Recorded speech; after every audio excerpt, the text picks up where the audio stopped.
Hi everyone, today I'm going to be reviewing the 2017 Tyrannosaurus Rex from Safari Ltd. And the most striking thing about this figure is that it is one of the very few T-Rex figures out there to have a decent coat of feathers instead of just some quills on the arms or on the head or whatever. And I really like that the feather coat isn't very dense, because I don't really think a huge dinosaur like T-Rex would have been able to have a huge fluffy coat of feathers without trapping too much heat and dying, unless it lived in a polar environment or some other environment where it would have needed that.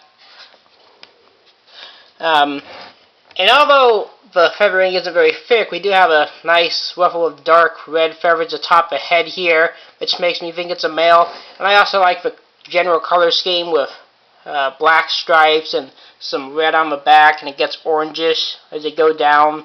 And on the very bottom here we have some white, although when you get to the white part, especially on the tail, in my opinion, it mixes with the orange too much.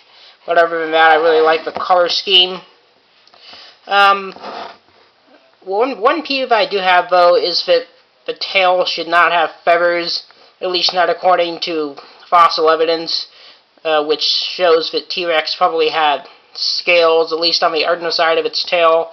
So I'm a little disappointed they didn't do that here, but not too much, since I think overall the feathers are very decent and pleasant to look at.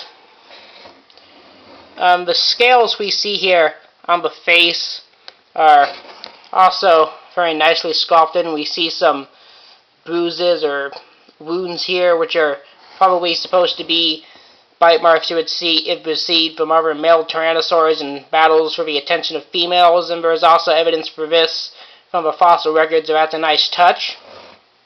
Now the inside, you can see that the tongue and the teeth and everything is nicely sculpted here on the inside of the mouth. And it's very different from many other figures, dinosaur figures from other companies, but there isn't a blurriness of the paint or runniness of the paint. It looks pretty well applied. Here you see you have the little beady eyes. It's really realistic. It's something Safari Ltd is known for.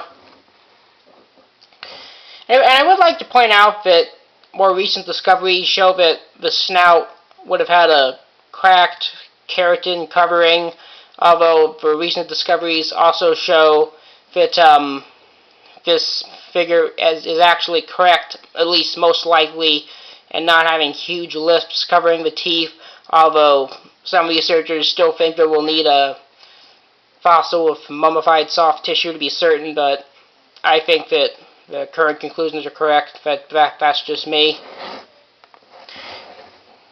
And I do think that, at least I would have liked to have seen a throat pouch here, kind of like you'd see in a chicken or something, because there have been reports that they found that in a related species to T-Rex, Tarbosaurus, but it was never conclusive, and I think they lost it or something, so that's just something I would have liked to have seen here. You hear from some people that the model can only lean awkwardly to the side and rest on its tail like this. I thought that at first, and I was disappointed, but then I found out that you could stand it up on its feet like this, with its tail sticking into the air. It's more scientifically accurate. Although, my observations, it'll often fall down if you position it like this after a certain period of time, but I'd say it is, at least I much prefer it like this than like this, even if it falls down sometime when it's like this. So anyway, in my opinion, this is definitely one of the better feathered dinosaur figures out there, and I would have to give it a 4 out of 5 star rating, and I hope I've convinced a few of you viewers out there to purchase one.